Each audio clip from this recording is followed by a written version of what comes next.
Ini bukan hikmat. Ya. Karena keterdesakan Saul itulah makanya Saul melakukan tindakan-tindakan yang salah. Dari mana kita bisa tahu bahwa Saul salah? Kita bisa melihat dalam perbandingan dengan Kain waktu menyerahkan korban dibandingkan dengan Habel. Allah menolak tuh persembahannya Kain. Allah menolak persembahannya Kain. Sehingga selanjutnya Allah berkata apa atau Samuel berkata apa bahwa bukan masalah persembahannya, ya kan? Tetapi ini adalah bicara tentang masalah ketaatannya. Mau taat nggak? Kan begitu. Jangan gara-gara keterdesakan lalu timbul yang namanya ketidaktaatan.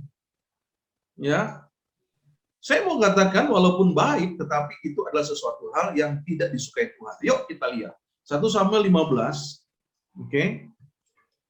Ayat yang ke-22. Tetapi jawab Samuel, apakah Tuhan itu berkenan kepada korban bakaran dan korban sembelihan sama seperti kepada mendengarkan suara Tuhan? Perbandingannya kamu mau memberikan korban penyembahan kepada Allah atau kamu mau dengerin suara Allah dalam ketaatan? Ini ditanya sama Samuel. Makanya dia bilang apa? Sesungguhnya mendengarkan lebih baik, ketaatan lebih baik daripada korban sembelihan. Jadi bukan korban sembelihannya itu yang berkenan kepada Allah dalam situasi di mana mereka orang-orang Filistin. Mereka ada dalam tekanan. Nah, ini yang saya mau bilang penyakitnya di sini nih. Penyakitnya di sini. Yaitu apa? Yaitu rasa takut dan tidak nyaman, tidak aman. Ketika rasa secure-nya hilang, rasa takut mulai menghantui. Ketika Saul dan semua dia lihat orang rakyat udah mulai kacar-kacir, mulai dia datang. Nah, ini bahayanya. Dalam keadaan pandemi COVID-19 seperti ini, ketika kita selalu dengar, selalu lihat, baca, dengar, lihat, baca tentang COVID, yang bahayanya itu akan masuk kepada ketakutan, kekhawatiran, sampai kepada fiksasi. Apa itu fiksasi? Yaitu hal yang menakutkan, yang kita nggak jelas, yang mengikat, yang membuat kita akhirnya apa? Ngaco dalam keputusan, dalam tindakan, dan sebagainya. Nah, ini bahayanya. Jadi kembali kepada apa yang menjadi tema kita dalam kesempatan ini, kalau pertanyaannya, apakah ini hikmat? No. Ini adalah sebuah tindakan nekat. Ya. Kalau kita lihat di dalam ini dikatakan apa? Kembali kita tuntaskan bacaan ini. Tetapi jawab Samuel, apakah Tuhan itu berkenan kepada korban bakaran, korban sembelihan sama seperti kepada mendengarkan suara Tuhan? Sesungguhnya mendengarkan lebih baik daripada korban sembelihan, memperhatikan lebih baik daripada lemak domba-domba jantan. Untuk apa engkau mempersembahkan itu? Kalau engkau tidak memperhatikan, kalau engkau tidak yakin akan apa yang menjadi janji Tuhan, masa sih Tuhan lupa dengan janjinya? Kalau ia menyatakan itu kepada Samuel dalam 7 hari, maka engkau tunggu. Jangan kau lakukan tindakan-tindakan karena ketakutan, karena kecemasan, lalu seolah-olah bahwa kita ini lebih pintar dari Tuhan. Ya, inilah hal-hal yang perlu untuk kita perhatikan, karena apa? Ngeri sekali konsekuensi yang diterima oleh Saul. Ya, kalau kita melihat di dalam ayat ini kembali, bagaimana dikatakan di situ apa yang terjadi? Ayat 13 dari 1 Samuel 13. Kata Samuel kepada Saul, perbuatanmu itu bodoh. Ini dia yang terjadi. Kenapa Samuel sampai ngomong seperti itu? Bodoh banget. Berapa banyak kita melakukan kebodohan-kebodohan yang menghilangkan apa yang menjadi janji Tuhan dalam kehidupan kita. Karena apa? Karena berpikirnya bahwa, harus begini, harus begitu. Enggak, pegang aja Alkitab. Itu sebabnya saya katakan, saya selalu berdiri pada firman Allah. Buat saya penting pengetahuan akan firman Allah. Ya. Orang mau bilang apa, Makanya saya selalu bilang dalam live di mana saya selalu lakukan itu. Ingat ya, ini mimbar, ini bukan panggung. Kalau panggung akan ada banyak yang namanya tepuk tangan, yang namanya euforia dengan tangisan, emosional dan sebagainya. Saya mau katakan tempat di mana saya menyampaikan firman itu adalah kelas. Di kelas mana boleh ribut, dengar, simak, lakukan. Ini namanya kelas. Jadi waktu kita bicara tentang di kelas kita mengerti, oh ini begini, oh begini.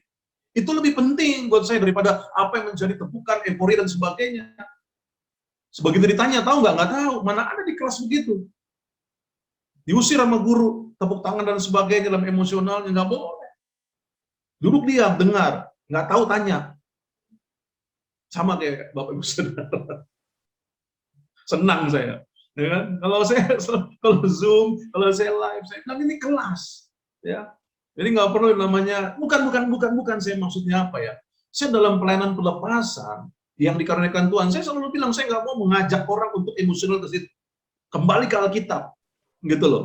Dalam hal kuasa Tuhan, dalam hal mujizat Tuhan dan sebagainya, saya tidak mau menghina-buakan orang, bahkan menyenangkan telinga hanya dengan kata-kata yang bukan firman Allah. Nah itu sebabnya, dalam kesempatan ini pun juga, ayo, jangan jadi bodoh kalau kata Alkitab. Hosea 4 ayat 6 bahkan dikatakan umatku binasa karena tolol dalam bahasa asli. Engkau yang menolak pengetahuan itu. Makanya saya senang kalau di PDPK ya kan. Karena jelas nih, materinya jelas, hal-hal apa yang harus disampaikannya jelas, dan murid-muridnya juga jelas. Hebat-hebat ya kan. Jadi ini penting ya, ini penting. Makanya dikatakan apa? Perbuatanmu itu bodoh. Engkau tidak mengikuti perintah Tuhan Allah yang diperintahkannya kepadamu. Sebab sedianya Tuhan mengokohkan kerajaanmu atas Israel untuk selama-lamanya. Jadi jangan salahkan Tuhan dalam kehidupan kita kalau kita merasa bahwa saya jadi ngaco ya, saya jadi nggak benar ya dari apa yang menjadi janji Tuhan di masa-masa lalu, dalam semangat saya pada masa-masa lalu untuk ikut Tuhan, sekarang saya jadi arahnya jadi nggak jelas. Jangan-jangan kita nggak taat, jangan-jangan kita sudah merasa pintar, sehingga kita mulai keluar dari apa yang Tuhan perintahkan dalam kehidupan kita. Ya, nah inilah hal-hal yang perlu untuk kita pahami. Jadi sekali lagi apa yang bisa saya sampaikan, saya tekankan di sini bahwa Saul itu adalah terdesak. Kenapa dia terdesak? Karena dia takut melihat keadaan yang ada. Saya mau katakan buat setiap kita semua, Bapak Ibu Saudara, jangan engkau menjadi terdesak oleh karena ketakutan. Ya, melihat pandemi COVID-19 yang seperti ini, lalu engkau akhirnya lupa perintah Tuhan, lupa firman Allah. Sehingga yang ada kira tindakan-tindakan kita justru membuat kita menjadi bermasalah. Jadi oleh karena itu, kalau boleh saya simpulkan bahwa apa yang menjadi pertanyaan kembali kepada tema kita, apakah ini hikmat, apakah ini terdesak? Sekali lagi karena terdesak. Pertanyaannya, kenapa terdesak? Karena buat saya tidak mengasihi Tuhan. Kenapa tidak mengasihi Tuhan? Jelas kok. 1 Samuel. Lihat Bapak Saudara dibuka dengan apa? Cerita tentang Hana. Oke, kitab Samuel dibuka dengan Hana. Hana yang bersungguh-sungguh mengasihi Tuhan. Hana yang berdoa meminta supaya dikaruniakan anak. Dan akhirnya dapatlah itu. Saul tidak ada dalam catatannya seperti itu. Yang saya lihat kesungguh-sungguhannya akan Allah. Begitu dia menangis, begitu dia memohon dan sebagainya, seperti Daud lah, raja penggantinya. Enggak saya lihat di situ. Jadi apa yang terjadi dalam kehidupan Saul, saya melihat tidak adanya relasi yang baik dengan Tuhan. Ya, hal ini perlu kita ingat. Jadi supaya kita jangan menjadi orang yang mengambil keputusan secara terdesak, bangun relasi yang baik dengan Tuhan. Ya. Yang kedua, jangan takut. Saya katakan tadi, kalaupun kita takut itu, takut yang apa, harus ada alasannya. Ya. Saya di satu sisi, kenapa puji Tuhan dalam kesempatan ini yang tadi pagi itu, yang ke-6, ya, saya dengan tim di gereja, kita adakan swab antigen untuk jemaat-jemaat. Ya. Dan puji Tuhan, dokter dan perawat itu pakai hazmat. Saya dengan istri enggak, karena itu harus mencatat ini gitu. Dan kemarin yang agak lebih horor, ya kan? Dari yang sebelum-sebelumnya, kalau hari ini cuma 2 positif. Kita 46 jemaat yang di swab antigen, itu 21 positif, itu hari Sabtu kemarin. Bayangkan. Jadi kita ngomong dengan jarak berapa meter dengan orang yang udah nyatakan positif, karena swab antigen itu langsung dua. Ya, berarti kan lagi reaktifnya. Puji Tuhan dalam anugerah Tuhan, karena setiap kali kita mau lakukan itu, kita berdoa, Tuhan tubuhmu dan kuasa darah. Artinya kita punya iman. Kita nggak takut. Bukannya kita mau semena-mena, karena kita tahu bahwa Tuhan menjaga melindungi kita. Dan dalam pelayanan kok, kita bukan sedang dalam hal-hal apa. Nah, ini yang kedua, perlu kita pahami. Jadi Jangan sampai kita menjadi terdesak oleh karena ketakutan lalu kita lakukan tindakan-tindakan yang salah. Ya. Dan akhirnya, kalau boleh saya katakan yang ketiga itu, banyaklah baca Alkitab, banyak belajar firman Tuhan. Ya. Karena dengan kita belajar, ya kita tidak hanya sekedar untuk apa nih yang menyenangkan telinga nih. Tuhan ngomong apa? Ya, kalau kita bicara firman itu kan harus ada dua hal. Yang pertama, Tuhan berkata apa untuk apa yang dia lakukan. Dan yang kedua, Tuhan perintahkan apa untuk apa yang kita lakukan. Jadi baca Alkitab ini dua sisi. Kalau Tuhan berkata, jangan takut, aku menyertai kamu. Ya artinya itu bagiannya Tuhan. Kita nggak usah pikir-pikir bagaimana Tuhan menyertai kita. Ya, kalau Tuhan bilang, kamu harus mengasihi, mengampuni, itu perintah Tuhan, harus kita lakukan.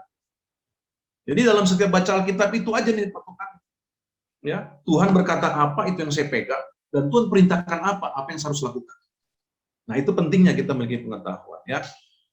Puji Tuhan. Jadi kalau saya simpulkan apa yang menjadi pertanyaan ya kalau boleh dikatakan demikian ya, apa yang menjadi pembahasan kita dalam kesempatan malam hari ini, berhikmat atau terdesak ya yang dilakukan oleh Saul, buat saya itu adalah satu tindakan yang terdesak ya, bukan berhikmat namanya. Itu sebabnya kalau kita bicara tentang berhikmat mulai dengan apa? Bangun relasi dengan Tuhan. Ya, kalau kita bangun relasi dengan Tuhan pasti Tuhan akan berikan tuntunan-tuntunan yang ada. Kalau kita bicara tentang terdesak, itu karena dasarnya takut. Karena dasarnya tidak memiliki hubungan relasi yang baik dengan Tuhan. Dan akhirnya kita menjadi bodoh. Umatku binasa karena bodoh, umatku binasa karena tolol. Makanya Samuel berani berkata, apa yang kamu buat itu bodoh. Ya, haleluya. Amin.